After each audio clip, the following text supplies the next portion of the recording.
मीरपुर नाम के शहर में तेजस अपनी पत्नी नीरू के साथ रहता था। पति पत्नी दोनों ही नौकरी करते थे। एक दिन तेजस गांव अपनी माँ के पास फोन करता है। हेलो, प्रणाम माँ। जीते रहो माँ, तुम दादी बनने वाली हो। अरे वाह, ठीक है बेटा, मैं कल ही आती हूँ। जब माँ जी शहर पहुंची तो बेटे बहू ने बहुत अच्छे से स्वागत किया। लीजिए माँ जी, चाय। अरे गर्मा गर्म पकोड़े ले आओ माँ के लिए। नीरू रसोई में गई और 2 मिनट में ही पकोड़े ले आई। जी ये लीजिए। बहू, जादू से बनाए हैं क्या? अभी तो रसोई में गई थी। यम्मी। माँ जी, शीला रसोई में पकोड़े तल रही है, मैं बस लेकर आई। हे भगवान, मेरा धर्म भ्रष्ट कर दिया तूने। अब तो गंगा जल से शुद्धिकरण करना होगा। दूसरे दिन, माँ जी मैंने नाश्ता बना दिया है, ऑफिस जा रही हूँ। पर अभी तो घर का सारा काम पड़ा है। शीला आती ही होगी, झाड़ू पोछा बर्तन कपड़े वो सब कर लेगी।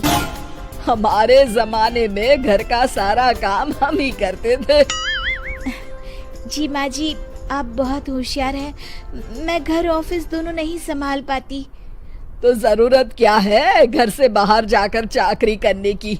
वैसे भी घर का काम खुद करने से घर में बरकत आती है, समझी?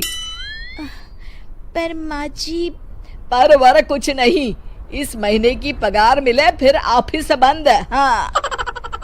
रात को नीरू तेजस से कहती है, सुनिए जी, माँ जी बोल रही थी कि मैं नौकरी छोड़ दूं।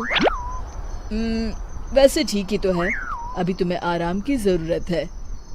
फिर भी आराम कहाँ, शीला को छुड़ाने के लिए बोल रही थी। तो अब 24 घंटे में इतना काम तो कर ही सकती हो।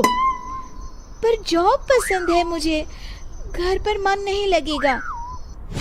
अगले दिन जब दोनों ऑफिस के लिए निकल रहे थे, मेरी तो कोई कीमत ही नहीं है इस घर में।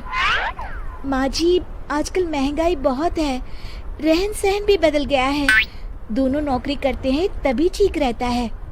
अच्छा, तू कहना क्या चाहती है? मेरा बेटा तुझे बिठा के खिला नहीं सकता? तू ही इस घर का खर्च चला रही है, हैं? नहीं माँ जी, मेरा वो मतलब नहीं था। मतलब खूब समझती हूँ, ये बाल धूप में सफेद नहीं किए मैंने। हाँ। अब तो ये रोज का काम हो गया था। तेजस भी रोज की झिकझिक से परेशान हो गया था। एक दिन उसने कहा, नीरू, वैसे भी तुम्हें मैटरनिटी लीव मिलने वाली है, तो अभी से ही छुट्टी ले लो। पर क्या, मेरी सैलरी अच्छी खासी है। आखिर नीरू ने रिजाइन कर दिया। जब बच्चा हुआ तो घर में सब बहुत खुश हुए। कुछ दिनों बाद तेजस फाइल देख रहा था। क्या हुआ तेजस, कुछ परेशान लग रहे हो? हाँ, वो हमारी जितनी सेविंग्स थी वो तो हॉस्पिटल में और छठी के फंक्शन में खत्म हो गई है नीरू। और अभी वैसे मंदी चल रही है तो मैं बोल रही थी कल मुन्ना को हेपेटाइटिस का टीका लगवाना है। नीरू, क्या पोस्टपोन नहीं कर सकते? नहीं जी, बिल्कुल नहीं। अब तेजस को समझ में आ रहा था कि उससे गलती हुई है। पैसों की कमी का असर घर के माहौल पर भी पड़ रहा था। अगले दिन, बेटा मेरा चश्मा और ये दवाइयाँ ले आना, पर्चा देते हुए माँ जी ने कहा। जी। तेजस, मुन्ना के लिए दूध का डिब्बा और डायपर भी ले आना, और ये किराने के सामान की लिस्ट है, इसे भी लाना है। तेजस गुस्से में लिस्ट मरोड़कर फेंकता है और चिल्लाता है, पैसे क्या पेड़ पर उगते हैं?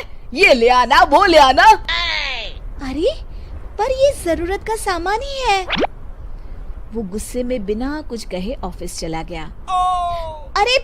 अरे लंच तो ले जाइए। नीरू दौड़कर डिब्बा पकड़ाती है। एक दिन खाना खाने के बाद, नीरू, अब तो मुन्ना कुछ बड़ा हो गया, तो अब तुम वापस ज्वाइन कर लो ना जॉब। पर इस रिसेशन में जॉब मिलना बहुत मुश्किल है। ट्राई तो करो। फिर मुन्ना, माँ जी है ना, और एक फुल टाइम मेड भी लगा लेंगे। पर माँ जी, उन्हें तो पसंद नहीं। तभी माँ जी वहाँ आ जाती है और प्यार से नीरू के सर पर हाथ फेरते हुए बोलती है, अब मेरी समझ में आ गया बहू, पहले के और अब के समय में अंतर है। तुम काम शुरू करो, मुन्ना की जिम्मेदारी मेरी। मेरी प्यारी माँ जी। ये कहकर नीरू उनके गले लग गई।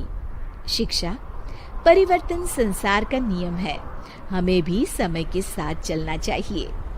उम्मीद है कि आपको हमारी ये कहानी पसंद आई होगी। कृपया हमारे चैनल को सब्सक्राइब करें और सभी अपडेट्स के लिए बेल आइकन जरूर क्लिक करें। और हाँ, वीडियो लाइक और शेयर करना मत भूलिएगा। Bye bye.